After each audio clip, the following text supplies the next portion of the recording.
नमस्कार दोस्तों, लंबे समय से अपनी वर्ग 2 चयन परीक्षा का इंतजार कर रहे कैंडिडेट्स का अब इंतजार खत्म होता दिखाई दे रहा है। जी हां, कैंडिडेट्स अपने एग्जाम नोटिफिकेशन और सिलेबस को लेकर बहुत ज़्यादा चिंतित थे और हो भी क्यों ना, क्योंकि जब तक सिलेबस ही कंफर्म नहीं हो जाता तैयारी उतनी प्रॉपर वे में नहीं हो पाती है। हम पढ़ते तो हैं लेकिन कहीं ना कहीं टॉपिक को लेकर डाउट्स बना ही रहता है कि ये टॉपिक सिलेबस में होगा कि नहीं होगा।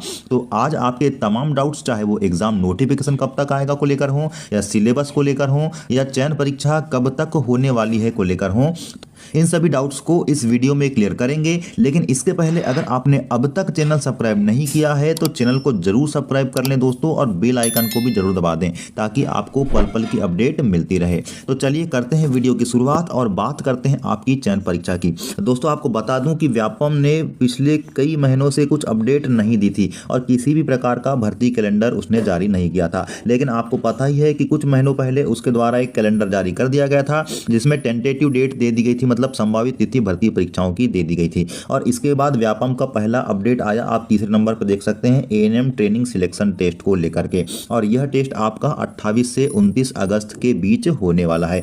इसके बाद व्यापम का जो दूसरा नोटिफिकेशन आता है वो 30/7/2024 यानी कि 30 जुलाई को आता है, जो कि pre nursing selection test PNST 2024 को लेकर के होता है। और दोस्तों बता दूं कि यह परीक्षा भी आपकी 4 से 5 सितंबर के बीच होना निर्धारित कर दी गई।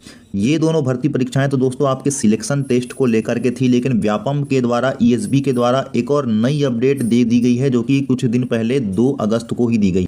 आप यहाँ पे पहले नंबर पर देख सकते हैं, ग्रुप 3 सब इंजीनियर सहायक मानचित्रकार technician and other equivalent combined recruitment test 2024। जी हाँ दोस्तों, यहाँ पे ग्रुप 3 सब इंजीनियर, उसके बाद मानचित्रकार जो टेक्नीशियन के जो पद है और इसके अलावा अन इक्विवेलेंट जो पद हैं उसको लेकर भर्ती परीक्षा का पहला नोटिफिकेशन व्यापम के द्वारा दे दिया गया है, ESB के द्वारा दे दिया गया है। और यहाँ पे आप देख सकते हैं इसके फॉर्म भरने की डेट 5 अगस्त से लेकर के 19 अगस्त तक होने वाली है। और इसके बाद रेक्टिफिकेशन डेट, मतलब रेक्टिफिकेशन यानी कि किसी प्रकार का अगर सुधार करना है कैंडिडेट्स को, तो उसकी डेट आपकी 24 अगस्त तक है। और यहाँ पे आप इसकी एग्जाम डेट देख सकते हैं, 12 सितंबर 2024 से स्टार्ट होना बताया गया है। तो अगर आप देखें तो इसके बाद आपकी जो पहली परीक्षा है यह माध्यमिक शिक्षक खेल गायन वादन के साथ ही जो प्राथमिक शिक्षक खेल गायन वादन व नृत्य के जो पद है उनकी चयन परीक्षा है। और इसके अलावा माध्यमिक शिक्षक के विषयवार होने वाले रिक्त पदों के लिए चयन परीक्षा की बात यहाँ पे आपको पहले क्रमांक में दिखाई दे रही है। मतलब इसका साफ है दोस्तों कि अब जब अगला नोटिफिकेशन आएगा तो ये केवल वर्ग 2 चयन परीक्षा को लेकर के आने वाला है, ये बिल्कुल निश्चित बात है। और मैं आपको बता दूं दोस्तों कि यह नोटिफिकेशन ज़्यादा देर नहीं लगने वाली है, क्योंकि व्यापम अपने बिल्कुल वर्किंग मोड में आ गया है। व्यापम के द्वारा सभी परीक्षाओं को लेकर के अपनी कार्य योजना पे ही कार्य किया जा रहा है, जिसका रिजल्ट आप ESB की साइट पे देख भी सकते हैं। तो आपको बता दूं कि ESB द्वारा आपका जो वर्ग 2 चयन परीक्षा का नोटिफिकेशन है, जिसमें कि आपका सिलेबस भी डिसाइड हो जाएगा और ये भी डिसाइड हो जाएगा कि कितने मार्क का यह पेपर होने वाला है। और यह आपका जो नोटिफिकेशन है दोस्तों, इसके कन्फर्म आने की संभावना अगस्त के एंड तक है। जी हाँ, आपके 25 से 30 अगस्त तक आप देख पाएंगे कि ESB की साइट पर आपका वर्ग 2 चयन परीक्षा का नोटिफिकेशन आपको देखने मिलने वाला है।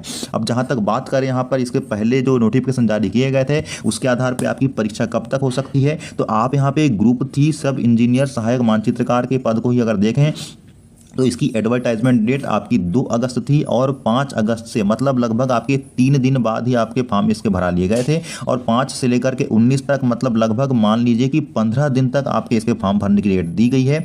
और 24 तक इसका रेक्टिफिकेशन, मतलब आवेदन में सुधार करने की डेट दी गई है। तो ये मान लीजिए कि 5 से लेकर के 24, मतलब लगभग आपके 20 दिन तक यहाँ पे फॉर्म भरने की डेट दी गई है। और इस 20 दिन के बाद आपकी एग्जाम स्टार्ट होने की डेट आपके 12 सितंबर दी गई है। तो 24 से अगर 12 की हम बात करें तो यहां पर आप देख सकते हैं कि लगभग आपके 18 से 20 दिन बाद एग्जाम स्टार्ट हो जाने वाली है।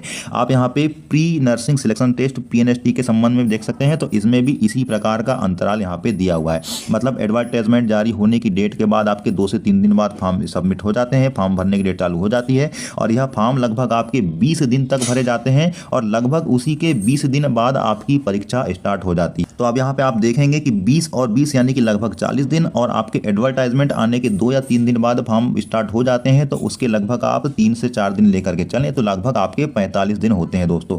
तो इस आधार पर अगर देखें तो जैसे ही आपका एडवर्टाइजमेंट अगस्त में जारी हो जाता है, आप ये मान करके चलिए कि आपके उसके लगभग 45 दिन बाद आपके एग्जाम स्टार्ट हो जाने वाले हैं। और इसको लेकर यहाँ पे व्यापम के द्वारा, ईएसबी के द्वारा मसौदा भी तैयार कर लिया गया है। तो अगर आपके अगस्त के एंड तक अगर आपके एग्जाम फॉर्म आते हैं तो आप ये मान लीजिए कि आपकी सितंबर तक पूरे एग्जाम फॉर्म भरने से लेकर के रेक्टिफिकेशन डेट तक की जो भी प्रक्रिया है वो चलने वाली है। और आप देख पाएंगे कि अक्टूबर का जो आपका पहला सप्ताह होने वाला है, या यूं कहें कि अक्टूबर का आपका जो दूसरा सप्ताह होने वाला है, उस अक्टूबर के दूसरे सप्ताह से आपका एग्जाम डेफिनेटली स्टार्ट हो जाने वाला है। तो अब आप ये समझ लीजिए कि आप तैयारी के किस लेवल में है। क्या आपकी तैयारी अक्टूबर में एग्जाम देने को लेकर के है, और अगर नहीं है तो अभी भी आप इसको सीरियस लेना शुरू कर दीजिए, क्योंकि आपका एग्जामिनर इंतजार नहीं करेगा कि आपकी तैयारी नहीं हुई है तो एग्जाम को डिले कर दिया जाए। वह अपनी कार्य योजना के हिसाब से कार्य कर रहा है, आपको अपनी कार्य योजना के हिसाब से ही कार्य करना है दोस्तों। जहां तक सिलेबस का सवाल है तो सिलेबस जरूर आपका नोटिफिकेशन में ही डिसाइड हो जाएगा, लेकिन नोटिफिकेशन को अभी भी आप मान करके चलिए कि 20 से 25 दिन का समय है। तो क्या ऐसी स्थिति में आपको नहीं चाहिए कि पुराने वाला जो सिलेबस है उसी को कवर कर लें? आपको बता दूं कि कोई नई तरीके से यहाँ कुछ डिफाइन नहीं होने वाला है, सिलेबस भी आपका एज इट इज कुछ परिवर्तनों के साथ वही रहने वाला है। तो आप उसी सिलेबस को हायर लेवल तक कवर कर लें। और एक बात बता दें कि आपको मॉक टेस्ट जरूर देना है। अगर आप मॉक टेस्ट रेगुलर नहीं दे रहे हैं तो रेगुलर एक मॉक टेस्ट देना चालू कर दीजिए। अगर मैथ्स वाले हैं तो मैथ्स में अगर आप 100 क्वेश्चन नहीं कर पा रहे हैं तो प्रत्येक दिन कम से कम 50 क्वेश्चन करने के साथ ही उसका डीपली एनालिसिस भी करना चालू कर दीजिए। बाकी सब्जेक्ट की बात करें तो बाकी सब्जेक्ट में भी आपको विषयवार जितना भी अधिकतम गहन अध्ययन कर सकते हैं उतना कर लीजिए, क्योंकि आपका दोस्तों सिलेक्शन तय आप खुद ही कर पाएंगे। सिलेक्शन आपके हाथों में ही है, आप खुद ही डिसाइड कर सकते हैं कि आप कितना अच्छे से पढ़ के सिलेक्शन अपना ले सकते हैं। दोस्तों आपको बता दूं कि भर्ती परीक्षाएं निरंतर डिले होते जा रही है। आप देख ही पा रहे हैं कि पंचवर्षीय योजना का रूप लेते जा रही है। तो आप इस भर्ती परीक्षा को अपनी अंतिम भर्ती परीक्षा समझ करके इस प्रकार से तैयारी करें कि इस बार ही आपका सिलेक्शन हो जाए, आपको अगली बार फॉर्म भरने का इंतजार ना करना पड़े। और ये तब ही हो सकता है जब आप पात्रता परीक्षा के ही सिलेबस का डीपली एनालिसिस करेंगे और उसके हायर लेवल तक को कवर कर लेंगे, और इसके साथ ही मॉक टेस्ट लगा करके उस मॉक टेस्ट का डीपली एनालिसिस भी करेंगे कि गलती हमारी कहाँ हो रही है, तो ही आपका सिलेक्शन तय हो पाएगा। दोस्तों एग्जाम के समय आपकी क्या कार्य योजना होने वाली है, किस प्रकार की आपकी रणनीति रहेगी, किस प्रकार से आपकी अप्रोच रहेगी जिसके तहत आप एग्जाम में अधिकतम सिलेक्शन के लिए नंबर ला पाएं, तो इसको लेकर के आगामी वीडियो जल्द ही आ जाएगा दोस्तों। तो इसी प्रकार के इन्फॉर्मेटिव वीडियो के लिए आप बने रहें दोस्तों, और पढ़ाई निरंतर करते रहें, क्योंकि पढ़ाई से ही आपका कल्याण होने वाला है। तो दोस्तों इसी प्रकार की इन्फॉर्मेटिव वीडियो आप तक आती रहेगी, इसलिए चैनल को लाइक, शेयर और सब्सक्राइब करना बिल्कुल ना भूलें। आगे तक की अपडेट के लिए नमस्कार।